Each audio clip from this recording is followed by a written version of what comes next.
வணக்க மக்களை நான் பார்க்க போகிற வசனம் நான் லூக்கா 17ஆம் அதிகாரம் 7ஆம் வசனத்திலேருந்து பார்க்க போகிறோம். உங்களில் ஒருவனுடைய ஊழியக்காரன் உழுது அல்லது மந்தை மேய்த்து வயலிலிருந்து வரும்போது எஜமான் அவனை நோக்கி, நீ முன்பு போய் சாப்பிட்டு வா என்று அவனுக்கு சொல்வானோ? அதாவது வயலில் இருந்து உழுது வரும்போது எஜமானை அவனை பார்த்து நீ போய் முதல்ல சாப்பிட்டு வா, அதாவது அவனோட வேலைக்காரனை பார்த்து நீ போய் முதல்ல சாப்பிட்டு வா அப்படின்னு சொல்லுவானா? சொல்ல மாட்டான்ல. அதான் சொல்கிறாரு. எஸ், நீ எனக்கு சாப்பாடு ஆயத்தம் பண்ணி அறை கட்டி கொண்டு நான் போஜனபானம் பண்ணும் அளவும் எனக்கு ஊழியம் செய், அதற்கு பின்பு நீ புசித்து குடிக்கலாம் என்று அவனுக்கு சொல்லுவான் அல்லவா? நீ போய் எனக்கு முதல்ல சாப்பாடு கொண்டு வா, நான் சாப்பிட்டதுக்கப்புறம் நீ சாப்பிடு அப்படின்னு தான் சொல்லுவான் ஒரு எஜமான். அதான் சொல்கிறாரு. தான் கட்டளையிட்டவளை அந்த வேலைக்காரன் செய்ததற்காக அவனுக்கு உபகாரம் செய்வானோ? அப்படி செய்ய மாட்டானே. அவன் கட்டளையிட்ட செயலை அவன் செஞ்சதுக்காக இவன் உதவி செய்வானா? இல்லை.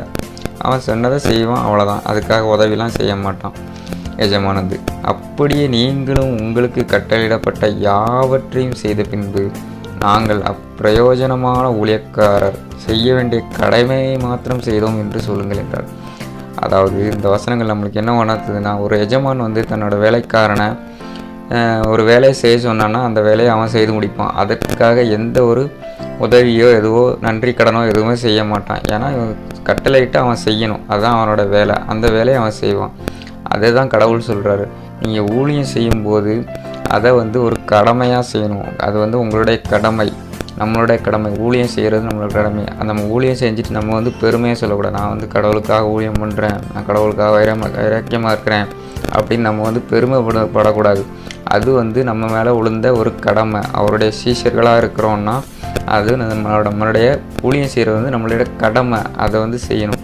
அதுக்காக நான் பெரிய ஊழியக்காரன், நான் கடவுளுக்காக வைராக்கியமாக இருக்கிறேன், இந்த மாதிரி ஒரு பெரிய ஊழியக்காரன் கிடையாது அப்படின்னு நம்ம தற்பெருமை பாடணும்னா அது நம்மளுக்கு நன்மை சேராது.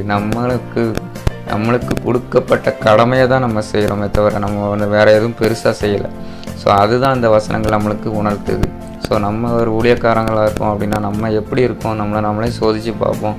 நம்ம கடமை, நம்ம அவருக்கு செய்கிற கடமை அப்படின்னு நினச்சி செய்கிறோமா, இல்லை நம்ம பெருமைப்படுத்துகிறோமா, நாமே சோதித்து பார்ப்போம் நம்மளை.